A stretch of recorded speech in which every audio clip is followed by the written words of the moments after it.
And we are live. I have a special book in my hand right here. It's called The Richest Man in Babylon by Clayson, which was written in 1926. And it's supposed to be a classic of classics. It's written for the individual investor and someone that wants to acquire, save, invest their money, and keep growing their money for the future. Because everyone desires to have a future income. Now, this book has sold over 2 million books. It draws from ancient parables from the ancient city of Babylon, which at the time, probably 6,000 years ago, it was. They say that the men and women of Babylon were the wisest people of all time. So there was a lot of lessons learned and wisdom from the ancient Babylonians, especially with finance. They talked about how to save 10 to 20% of all your income. They talked about the part of all you earn is yours to keep, ensuring a future income, buying some property and keeping it for the future, always smart investments, dealing with men and women that are wise in their handlings of gold. And they use the currency gold. Of course, now it's currency in dollars, but gold is what they had back in the Babylonian days about 6,000 years ago. So that's like all the way back, almost near the Vedic era, 10,000 years ago. Ayurveda started 10,000 years ago. Back in the Himalayan mountains, with the great school of mystery and with Mahavatar Babaji and the Brotherhood of India. So I'm holding a really special book in my hand, and I hope you go out and buy it. It's only $7.99. As Jim Rohn says, if you don't have the money, you can just ask your kids and they can give it to you. Only 5% of the people will go out and buy this book. 95% won't. So don't be part of the 95%. Go out and get it. Be part of that 5% that is in the leadership and in the upper higher levels of achievement. Don't settle for mediocrity. Go out and get this book and read it. And it's something that I need to read again and again too, to refresh. So I've highlighted some key points in the chapters in here. So I'm going to go quite swiftly through it. Put on your mental track shoes and go with me, if you will. And hope you can keep up. It says the richest man in Babylon. Read it and recommend it to loved ones and get on to the road to riches. The success secrets of the ancients, an assured road to happiness and prosperity. These are all praises for the book and testimonials before I started at it, because I want you to get excited before I get into it. Beloved by millions, the timeless classic holds the key to all you desire and everything you wish to accomplish. This is the book that reveals the secret to personal wealth. And I also want to give you a background on the author, Clayson, who was quite the successful investor back in the day too. I want to give you background on him as well.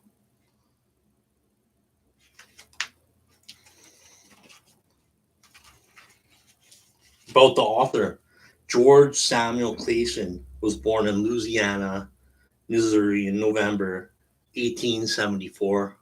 He attended the University of Nebraska and served in the United States Army during the Spanish-American War. A successful businessman, he founded the Clayson Map Company of Denver, Colorado, and published the first road atlas of the United States and Canada. In 1926, he issued the first of a famous series of pamphlets on thrift and financial success, using parables set in ancient Babylon to make each of his points. These were distributed in large quantities by banks and insurance companies and became familiar to millions. The most famous being The Richest Man in Babylon, the parable from which the present volume takes its title.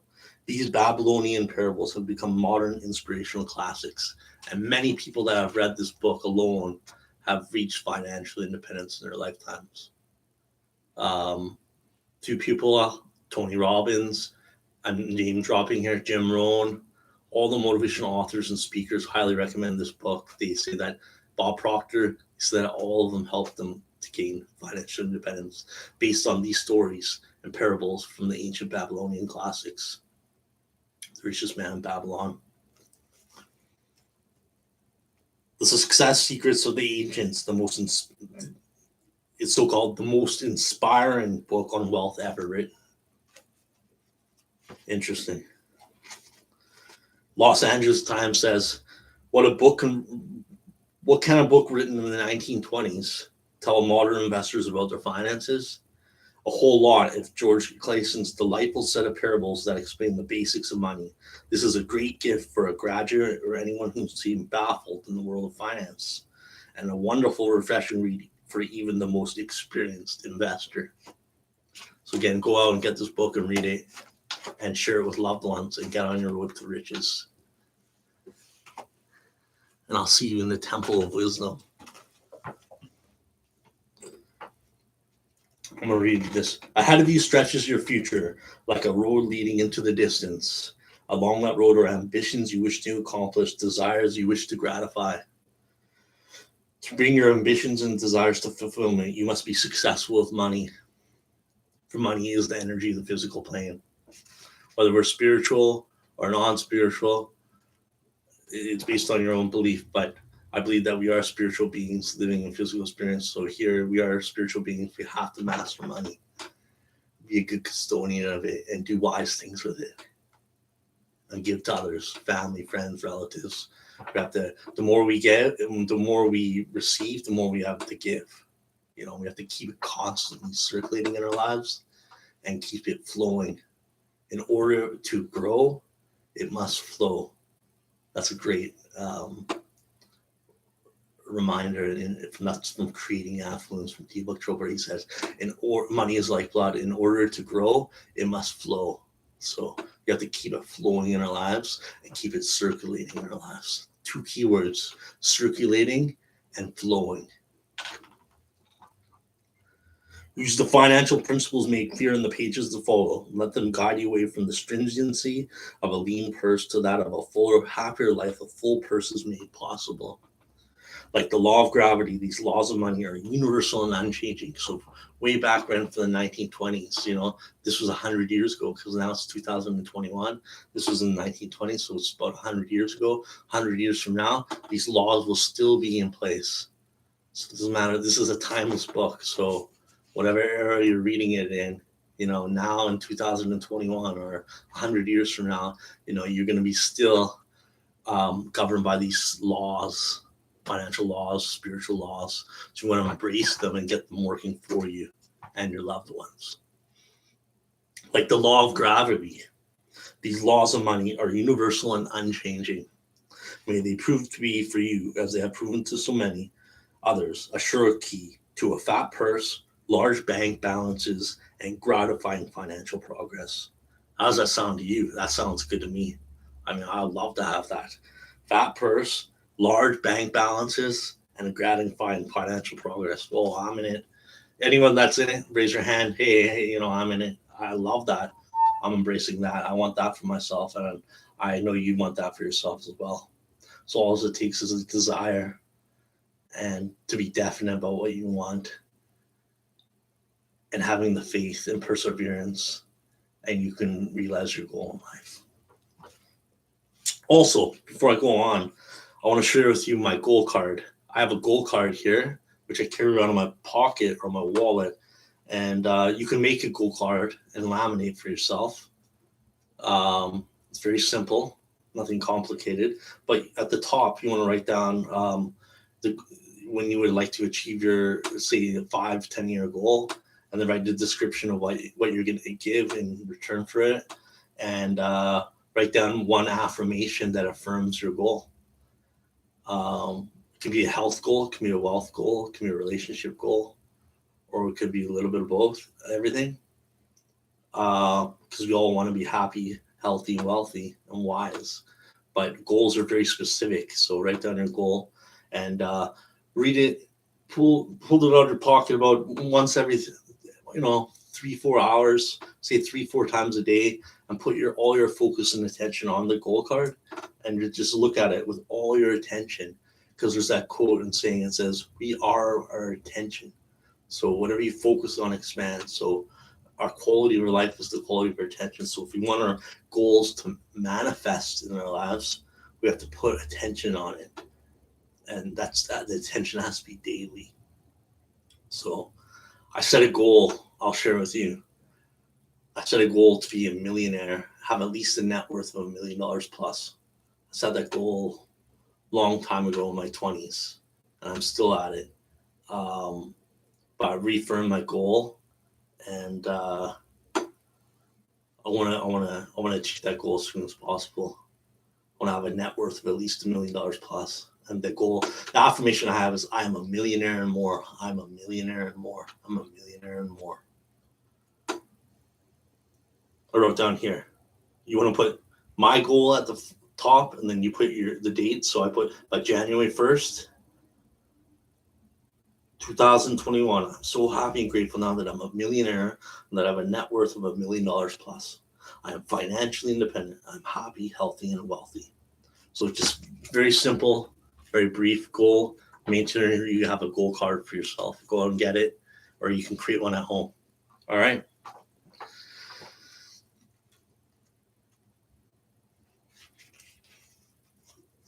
Now I'm going to summarize Richest Man in Babylon by George S. Clayson. I'm going to go over some of the highlighted key points that I highlighted. At the very beginning of the book, it talks about some basics. It talks about how again, money is the energy of the physical plane, and how we have to embrace it and have good beliefs about acquiring money and growing money, and having it work hard for us, and again, sharing money with others. Sharing money with others will give you tremendous joy. Money is the medium by which earthly success is measured. Money makes possible the enjoyment and the best that earth affords. Money is plentiful for those who understand the simple laws that govern its acquisition. Money is governed today by the same laws which controlled it when prosperous men thronged the streets of Babylon 6,000 years ago. It's just the 7 laws of gold. Though money is plentiful for those who understand the simple rules of its acquisition. 1, start thy purse to fattening. 2, control thy expenditures. 3, make thy gold multiply. 4, guard thy treasures from loss. 5, make thy dwelling a profitable investment. 6, ensure a future income. And 7, increase thy ability to earn. The Richest Man in Babylon.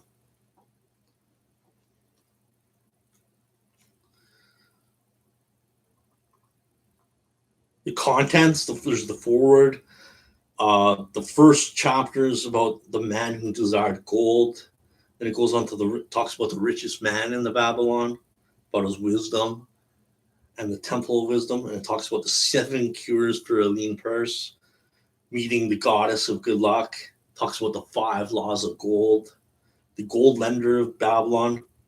Is it better to be a lender or a spender? If you're a spender, you'll be pitied in life. But if you're a lender, that's the power position. That's where you want to be. So if someone asks you, if you're a young one watching this, or a teenager or whatever, and someone says, yeah, what do you want to be when you grow up? Say, I want to be one of those lenders. I want to be one of those lenders. That's the power position, not a spender. You'll be pitied for all your life. You want to be a lender. The walls of Babylon, that's a metaphor for protection and guarding our treasure from loss. So you want to have our investments protected. The camel trader of Babylon, the clay tablets from Babylon. It goes into some of the history and of Babylon, which is very interesting. 6,000 years ago, anyone that's interested in history, studying the ancient city of Babylon. An historical sketch of Babylon. And then I want to read you the foreword from George S. Clayson. He says, our prosperity as a nation depends upon the personal financial prosperity of each of us as individuals. This book deals with the personal successes of each of us.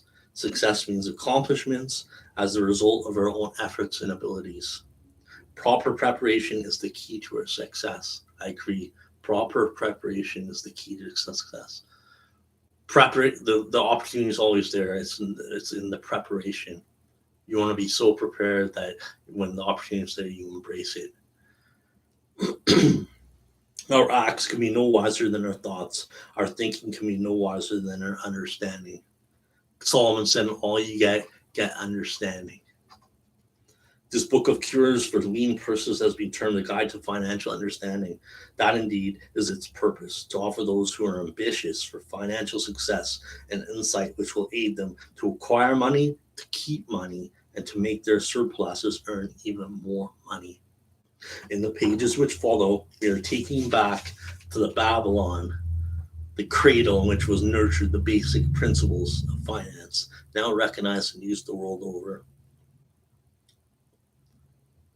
To the business executives who have distributed these tales in such generous quantities to their friends, relatives, employees, associates, and the author takes this opportunity to express his gratitude.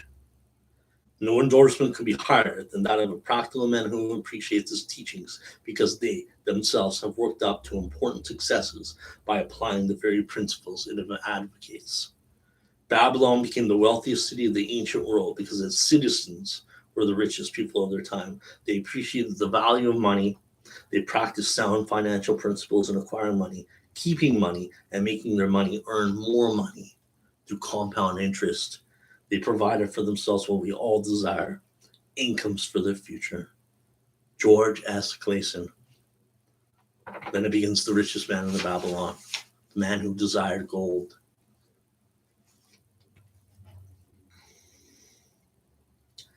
So I'm going to go through my highlighted keys.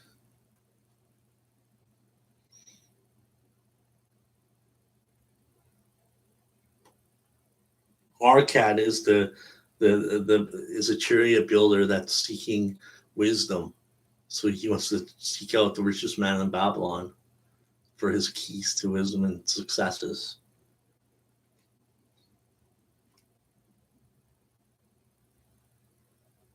It says in old Babylon there once lived a very certain, very rich man named Arcad. Far and wide he was famed for his great wealth. Also he was famed for his liberality. He was generous in his charities. He was generous with his family. He was liberal in his own expenses. But nevertheless, each year his wealth increased more rapidly than he spent it. And there were certain friends of younger days who came to him and said, "You, Arcad, are more fortunate than you. You have become the richest man in all Babylon while we struggle for existence. You can wear the finest garments. You can enjoy the rarest foods, while we must be content if we can be clothed our families and remain presentable. Yet once we were equal, we studied under the same master, we played in the same games, and in neither the studies nor the games did you outshine us. And in the years since, you have been no more than an honorable citizen than we." Thereupon Arcad was saying, "If you have not acquired more than a bare existence in the years since we were youths, it is because you either have failed to learn the laws that govern the building of wealth, or else you do not observe them. Fickle fate is a vicious god who brings no permanent good to anyone. On the contrary, she brings ruin to almost every man upon whom she showers unearned gold. But we do possess the same. We possess an abundance of time. What have you done with your time? And what have you done with your gold or money? Have you done wise things with it? Have you done wise things with your time? Have you done wise things with your money?" That's what Arcad explains to the rest of them.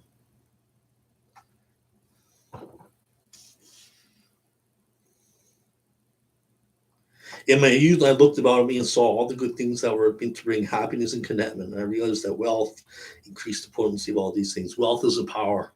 With wealth, many things are possible. One may ornament the home with the richest furnishings. One may sail the distant seas. One may feast on the delicacies of far lands. One may buy ornaments of the gold worker and the stone polisher. One may even build mighty temples for the gods. One may do all these things and many others, in which there is delight for the sense of gratification for the soul. And when I realized all this, I decided to myself that I would claim my share of the good things of life. I would not be one of those who stand far off enviously watching others enjoy, I would not make consent. On the contrary, I would make myself a guest at this bank for the good things. As for all time, all men have it in abundance. You, each of you, have let sufficient time to have made yourselves wealthy, yet you admit you have nothing to show except your good families, of which you can be justly proud. As for study, did not our wise teacher teach us that learning was two kinds? The one kind of being things we learned and knew, and the other being the training that taught us how to find what we did not know. And my great mentor, Jim Rohn, says, you have to make wealth a study. It's a study and practice. If we wish to be wealthy, study wealth. And if you ask yourself how many people actually really makes wealth a study, you don't have wealth 101, 102 in college or university or in high school. You have to go out and seek it your own. You have to seek your mentors out. But he who should be wealthy should study wealth. Make wealth a study. Wealth is a study and a practice. Also, you can model others that are wealthy and do exactly, and you can basically model their mindset, their mentality, their belief systems, their strategies. If you wish to be wealthy, study wealth. That changed my life. That can change yours, others. Remember that. If you wish to be wealthy, study wealth.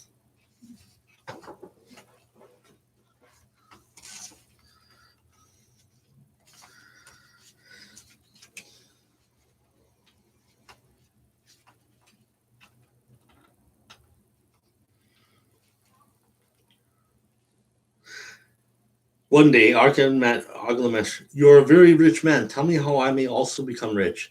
And all night I will carve upon the clay, and when the sun rises, it shall become completed. He smiled at me and replied, you're forward and naive, but we'll call it a bargain. You have fulfilled your part of our bargain. He said in silence, you speak kindly, and I'm ready to fulfill mine. I'll tell you these things you wish to know, because I'm becoming an old man, as an old tongue loves to wag. And when the youth comes to age for advice, he receives the wisdom of the years.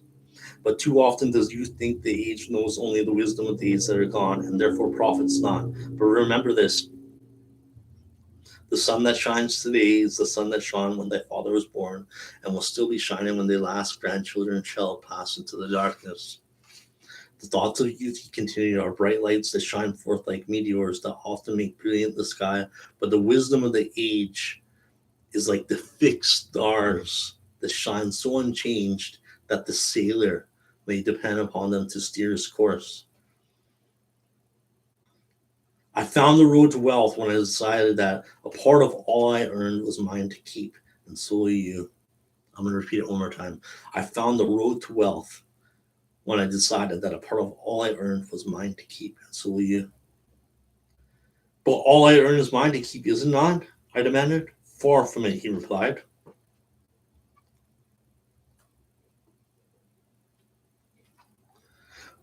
I love this. He says, wealth grows in magic ways. I advise you to take the wisdom of Aglamesh and say to yourselves, or write it on a big piece of paper and put it up on a wall, and says, a part of all I earn is mine to keep. Remind yourself of that daily. Repeat it every day and say it loud. A part of all I earn is mine to keep. Say it in the morning when you first arise. Say it at noon. Say it at night. Say it each hour of every day. Say it to yourself until the words stand out like letters of fire across the sky. Impress yourself with the idea. Fill yourself with the thought. And as your wealth and your gold and your investments grow, as it grows, it will stimulate you. A new joy of life will thrill you. Greater efforts will come to you to earn more and more money. Then learn to make your treasure work for you. Make it your slave. Make its children and its children's children work for you. Ensure an income for thy future. Therefore, invest thy treasures with great caution, that it may not be lost. Counsel with wise men. Seek the advice of men whose daily working is handling money, and enjoy life while you're here. We're here to lead a balanced life. Life is good and life is rich with things worthwhile and things to enjoy. But some had in their eyes a new light. They realized that Aglamesh had come back each time to the room of the scribes because he was watching a man work his way out of darkness into light. When that man had found the light, a place awaited him. No one could fill that place until he had for himself worked out his own understanding, until he was ready for opportunity. The turning point in these men's lives came upon that day when they realized the truth that had come from Aglamesh to Arcad and from Arcad to them. A part of you, all you earn is yours to keep. That is one of the most priceless words of wisdom. A part of all you earn is yours to keep. 7 cures for a lean purse. The riches of Babylon were the results of the wisdom of its people. They first had to learn how to become wealthy. Why should so few men be able to acquire all the gold? But why, demanded the king, should not all the people learn how to accumulate gold and therefore become themselves rich and prosperous? Who has amassed the greatest wealth in Babylon? It is Arcad. He is the richest man in Babylon. Bring him before me on the morrow. How become those wealthy? By taking advantage of opportunities available to all citizens of a good city. Only a great desire for wealth. Besides this, nothing. Is it my desire that Babylon be the wealthiest? It is my desire that Babylon be the wealthiest city in the world. Therefore, it must be a city of many wealthy men. Archel bowed and said, I am thy humble servant to command. Whatever knowledge I possess, I'll gladly give for the betterment of my fellow men and the glory of my king. Those 7 cures which did fatten my purse, that were none leaner than Babylon. The chosen 100 assembled in the great hall of the temple of learning, of the temple of wisdom, seated upon colorful rings and summer-purple. I stand before you in service, because once I was a poor youth who did greatly desire gold, and because I found knowledge and enabled me to acquire it, he asked that I impart unto the knowledge. I started my fortune in the humblest way. I had no advantage not enjoyed as fully by you and every citizen in Babylon. Each day for 7 days, I will explain to you one of the 7 remedies. Listen attentively to the knowledge that I'll impart. Debate it with me. Discuss it among yourselves. Learn these lessons thoroughly, and then you can plant your own purse and your own seed of wealth. The first cure, start thy purse to fattening.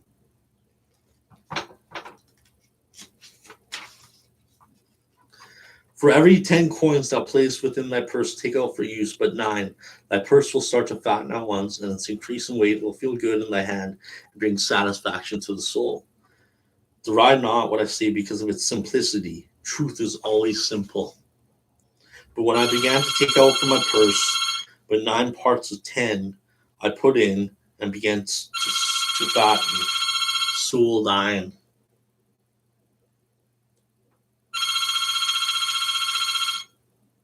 Which desirest thou the most?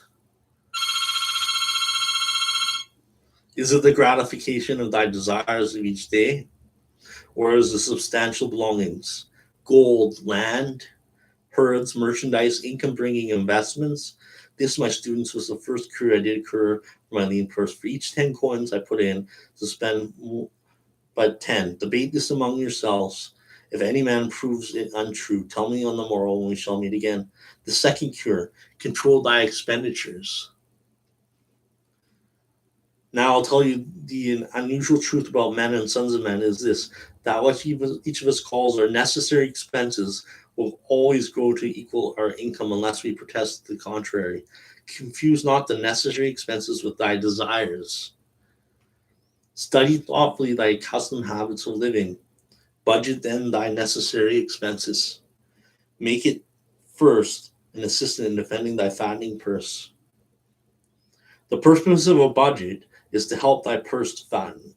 It is to assist thee to have the necessities and insofar attainable to other desires, and control thy expenditures for definite and gratifying purposes. This then is the second cure for a lean purse. Budget thy expenses that thou mayest have coins to pay for thy necessities, to pay for thy enjoyments, and to gratify thy worldwide desires without spending more than 10/9 of their earnings. The third cure, make thy gold multiply. Behold, thy lean purse is fattening. Thou hast controlled thy expenditures to protect thy growing treasure. The earnings thou make shall build our fortunes. My first profitable investment was a loan I made to a man named Agar, a shield maker. Once each year did he buy a large shipment of bronze, brought it from across the sea to his trade. I tell you, my students, a man's wealth is not in the coins he carries in his purse. It is in the income he buildeth, the golden stream that continually floweth into his purse and keepeth it always bulging. That is what every man desires. That is what thou each one has desired, an income that continues to come whether thou work or travel. Great income I have acquired, so great that I am called a very rich man. Increased by compound interest, the original 10 pieces of silver had now grown to 30 and 1.5 pieces. The farmer was well pleased, and because the son did not need the coins, he left them with the money lender. When the son became 50 years of age, the father, meantime, having passed to the other world, the money lender paid the son in settlement 167 pieces of silver. Thus, in 50 years, had the investment multiplied itself at a rental almost 17 times. This then is the third cure for the lean purse, to put each coin to laboring that it may reproduce its kind, even as the flocks of the field help bring thee a stream of wealth that shall flow constantly into thy purse. The fourth cure, guard thy treasure from loss. Gold a man's purse may be guarded by firmness. Also be lost. The first sound principle of investment is security. The fifth cure, make thy dwelling a profitable investment. The sixth cure, ensure a future income. No man can afford not to ensure a treasure for his old age and the protection of his family, no matter how prosperous his business and investments may be. The sixth cure for a lean purse, provide in advance for the needs of thy growing age and the protection of thy family. And the seventh cure, increase thy ability to earn. Preceding accomplishment must be desire. Thy desire must be strong and definite. Many things come to make a man's life rich with gainful experiences. Such things as the following a man must do for him if he respects himself. He must pay his debts with all his promptness within his power, not purchasing that for which he is unable to pay. He must take care of his family that they may think and speak well of him. He must make a will of record that in case the gods call him, proper and honorable division of his property may be accomplished. He must have compassion upon those who are injured and smitten by misfortune and aid them with reasonable limits. He must do deeds of thoughtfulness to those dear to him. Thus, the seventh and last remedy for a lean purse is to cultivate thy own powers, to study and become wiser, to become more skillful, to so act as to respect thyself. These then are the 7 cures for a lean purse, which out of the experience of a long and successful life I do urge for all men who desire wealth. There is more gold in Babylon, my students, than thou dream of. There is abundance for all. I love that. It gives hope and possibility to everyone. There is abundance for all. There is abundance for all. Go thou forth and practice these truths that thou mayest prosper and grow wealthy as in thy right. Next chapter is meet the goddess of good luck. There's a Babylonian proverb. It says, if a man may be lucky, there's no foretelling the possible extent to his good fortune. Pitch him into the Euphrates, and like as not he will swim out with a pearl in his hand. The question was, is there a way to attract good luck? This was the temple of the learning where the wisdom of the past was expounded by volunteer teachers and where subjects of popular interest were discussed in open forums. Within its walls, all men are equals. The humblest of slaves could dispute with impunity the opinions of prince, the royal house. And among them who were frequent at the temple of learning was a wise rich man named Arcad, called the richest man in Babylon. He had his own special hall where almost every evening a large group of men, some old, some very young, but mostly middle-aged, gathered to discuss the arguing interesting subjects.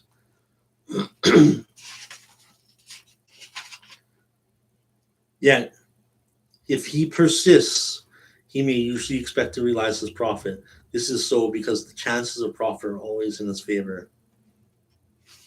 Again, persistence. Persist until you shall succeed.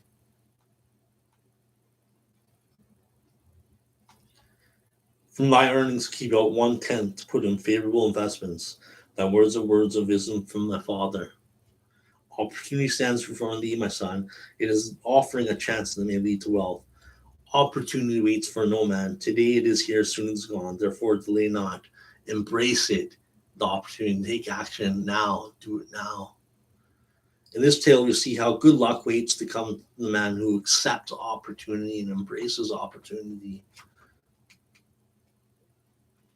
The spirit of procrastination is within all men.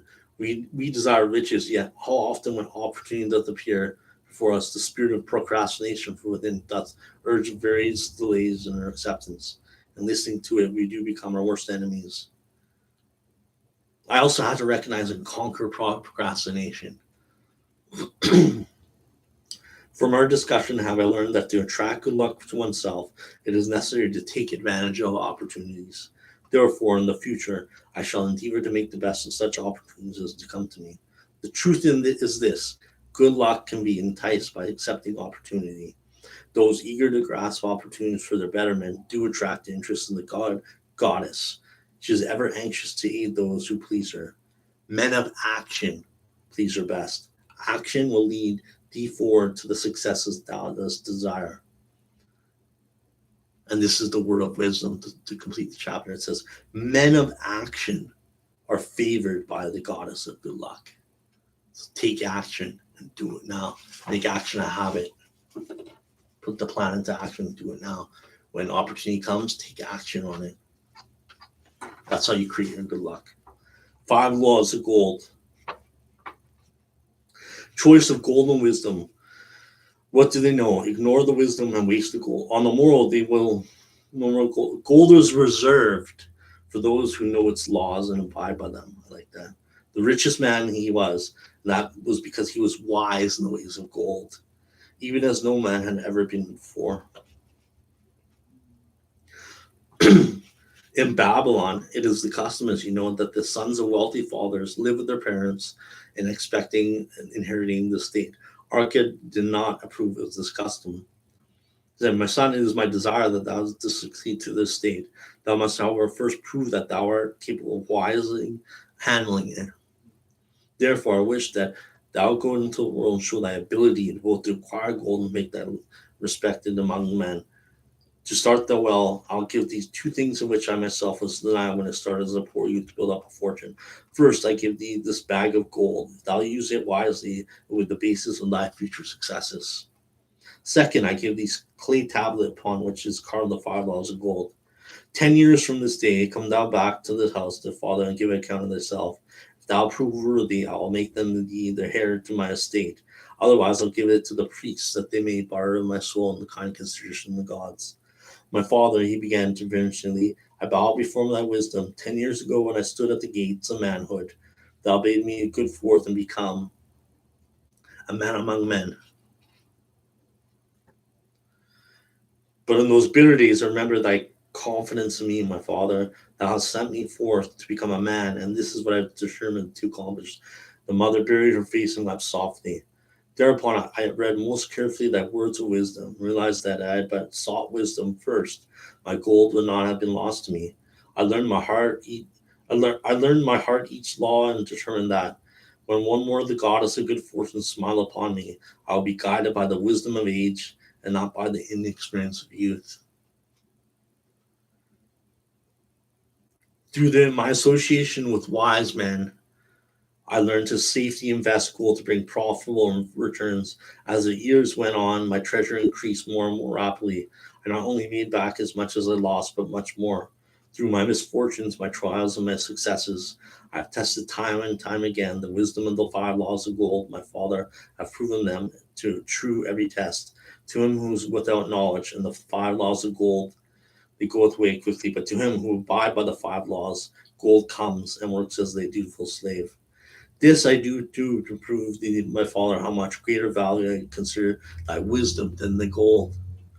Yet who can measure up in bags of gold the value of wisdom? Without wisdom, gold is quickly lost by those who have it. But with wisdom, gold can be secured by those who have not. and these 3 bags of gold do prove. It does indeed give me the deepest satisfaction, my Father, to stand before thee and say that because of thy wisdom I've been able to become rich and respected before men. I am indeed fortunate to have a son to whom I may entrust my wealth.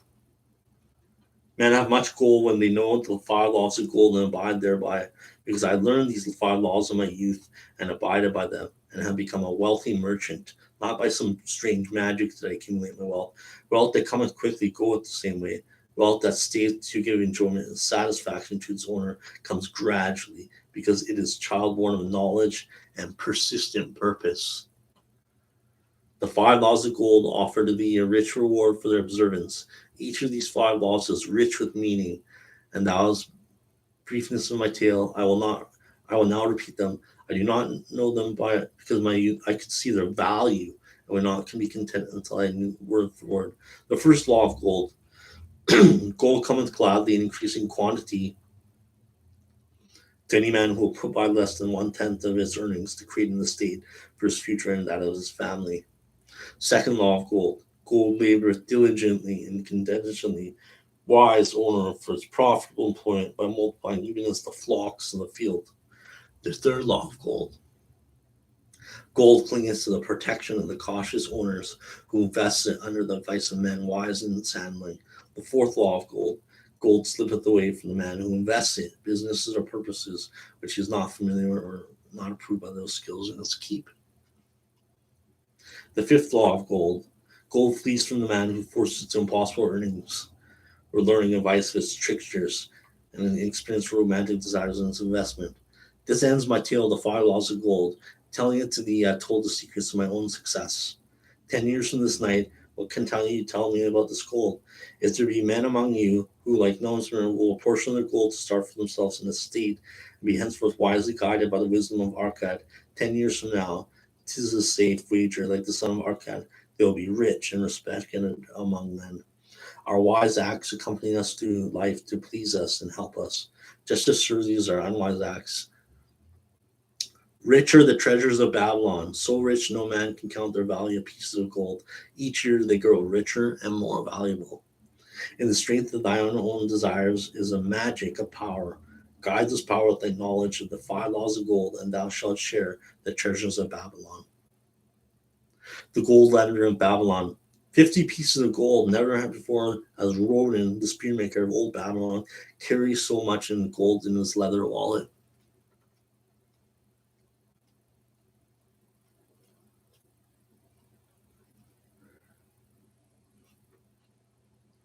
The wisdom of this chapter is called better a little caution than a great regret. It goes on and talks about the walls of Babylon. Babylon endured century after century because it was fully protected. Remember, you want to protect your investments. It cannot afford to be otherwise. And the word of wisdom is, in this day behind the impregnable walls of insurance, savings accounts, and dependable investments, we can guard ourselves against the unexpected tragedies that may enter by any door and seat themselves before any fireside. The walls of Babylon were an outstanding example of man's need and desire for protection. This desire is inherent in the human race. It is just as strong today as ever. We cannot afford to be without adequate protection. Remember that.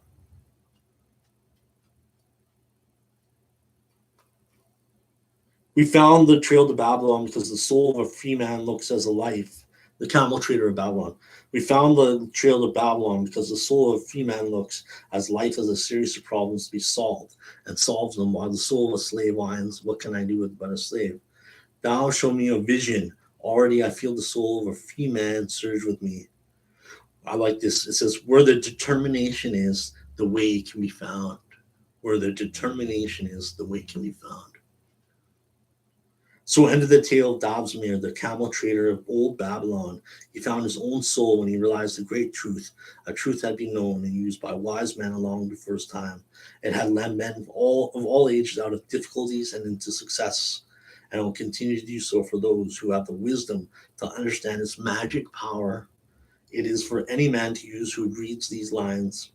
This is the word of wisdom at the very final end of the chapter. It says, where the determination is, the way can be found. The clay tablets from Babylon. And it goes on. Next, luckiest man in Babylon.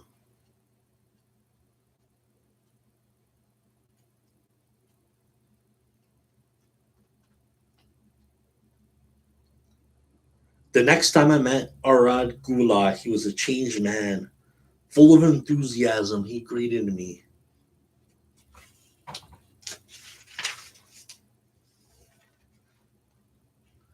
I seemed to be living the weird words of a chant from my native town of Haroun. Besetting a man like a whirlwind, driving him like a storm, whose course no one can follow, whose destiny no one can foretell. When I saw Arad Gula waiting me, he held me down and hugged me like a long lost brother. Thy philosophy and thy enterprise have been my inspiration to this new success. Tears of gratitude filled my eyes. I knew I was the luckiest man in Babylon. Then Hadan Gula questioned, was work my grandfather's secret key to the golden shekels? Sharu Nada replied, thy grandfather enjoyed working. The gods appreciated his efforts and rewarded them liberally.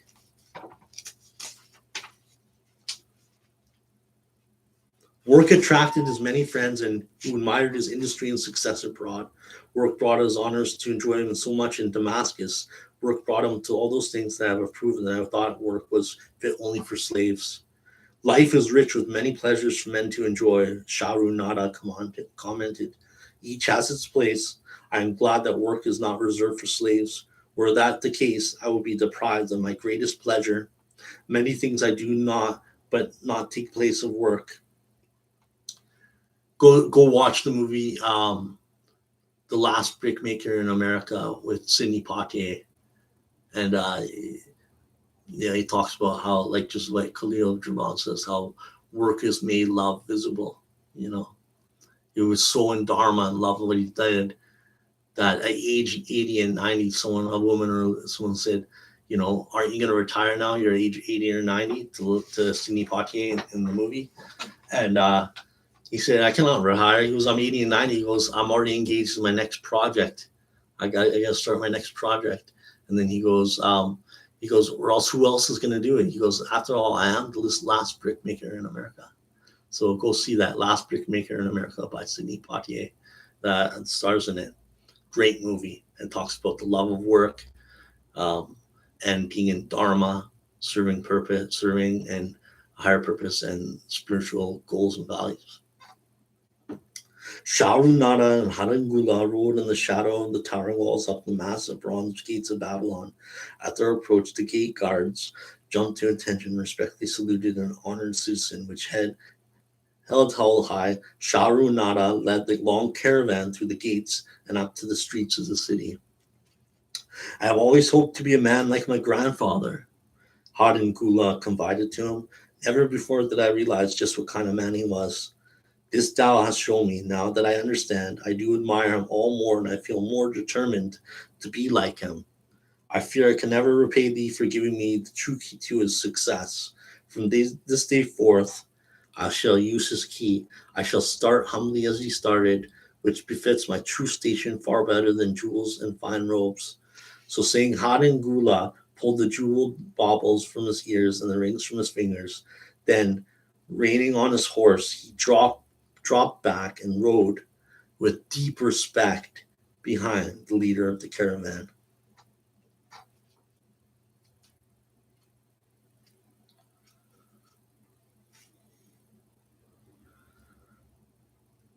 And that concludes The Richest Man in Babylon. And it finishes off about telling how Babylon has passed on since 6,000 years ago, but the principles of wisdom are still alive today. It still exists, and they'll carry on for timeless, for eternity.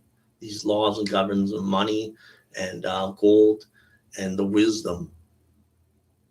Even though Babylon has passed on, these principles will stay on and endure.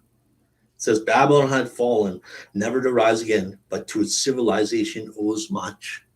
The eons of time have crumbled to dust, the proud walls of its temples, but the wisdom of Babylon endures. I'm going to read that again. The eon of time has crumbled to dust, the proud walls of its temples, but the wisdom of Babylon endures. But the wisdom of Babylon endures, carries on, timeless, eternity. These principles are eternal. Hope you enjoyed it. Go out and get it. Richest Man in Babylon by George S. Clayson. It's written in 1926 and it's a classic. Recommend it to loved ones and get on the road to riches. Thanks for being here with the daily reading, and I'll see you next time. God bless. Namaste, and I love you. And you deserve all the riches in the world. Mental, emotional, physical, financial, and spiritual riches you deserve. And I hope you enjoy them. God bless. See you next time.